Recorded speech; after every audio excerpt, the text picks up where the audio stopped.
Yes, this is the same camera angle from the last Faithfood video. I literally just turned the camera off and on again. So recently I realised that my pantheism isn't actually divorced from my activism, such as it is, or my desire for activism. And that has actually had a fairly big impact on my faith, I think. Or it certainly has the potential to, and certain aspects of it can. Because I've realised that me getting excited about things that aren't overtly related to the universe being sacred or divine actually tends to tap me back into that feeling anyway. Because when I think about something that sounds like it can help me or other people live in a way that will actually benefit the planet or benefit our species or move us forward in some positive way, it reminds me that I care, and it reminds me why I care. It reminds me of our connectedness, and it reminds me that there is a way of living and being in the world that isn't just completely focused on money and consumerism and just really sort of basic material fears about having a roof over my head and having a job, having a stable income and stability and all of that kind of thing. And I think when I allow myself to consider alternatives, to consider other ways of living and being in the world, to remember that we don't all actually have to live in this kind of cookie cutter lifestyle, it not only inspires me because it reminds me that I don't have to feel hemmed in and scared about not necessarily wanting that kind of lifestyle or what kind of way I want the rest of my life to pan out, but I think it also just reminds me that other paradigms are available to me. And one of those other paradigms is the belief that the universe is sacred. So it all kind of ties together. It all kind of comes together for me.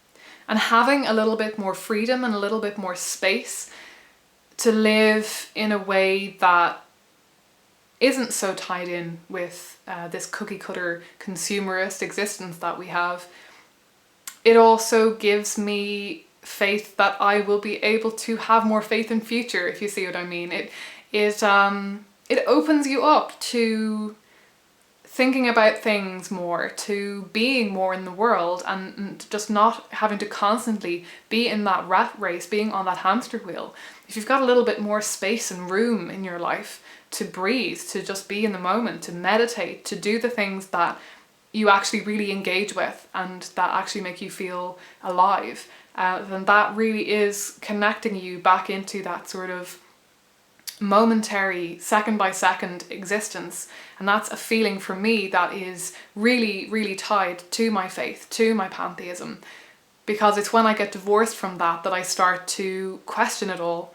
Because if I'm not kind of living really in the moment and really feeling alive and really having space to be calm and not constantly working from deadline to deadline, from task to task, then I have the space and time to actually feel my responses to the majesty of living.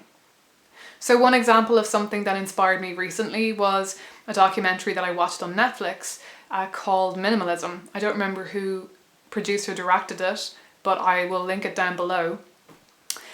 And I mean, as a documentary, it didn't really teach me anything I didn't know already. I was already quite familiar with all of the concepts that they were sharing. I'd watched maybe more in-depth documentaries about some of the things they touched on, and I'm familiar with the minimalists, which are two bloggers that they kind of interviewed to a large extent in the documentary. So it wasn't that it blew my mind or that it told me anything I didn't know already, but it just, watching things like that sometimes just taps me back into a discovery that I had earlier.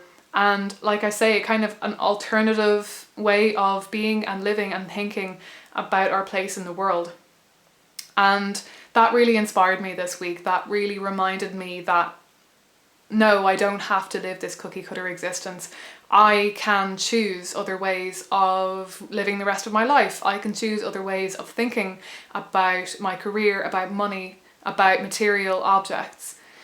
And even just thinking about that, even just imagining a life like that makes me feel more connected. It makes me feel more expansive. It makes me feel more spiritual, and it kind of taps me back into the kind of the reason of our being, the glory of our existence, and the gift that life can be for us if we're privileged enough for it to be a gift, and also if we actually allow ourselves to kind of pull back, I suppose, every now and then from things that actually, although they have become the norm in our Western society, really isn't serving us at all. And it's certainly not serving our sense of connectedness and our sense of wonder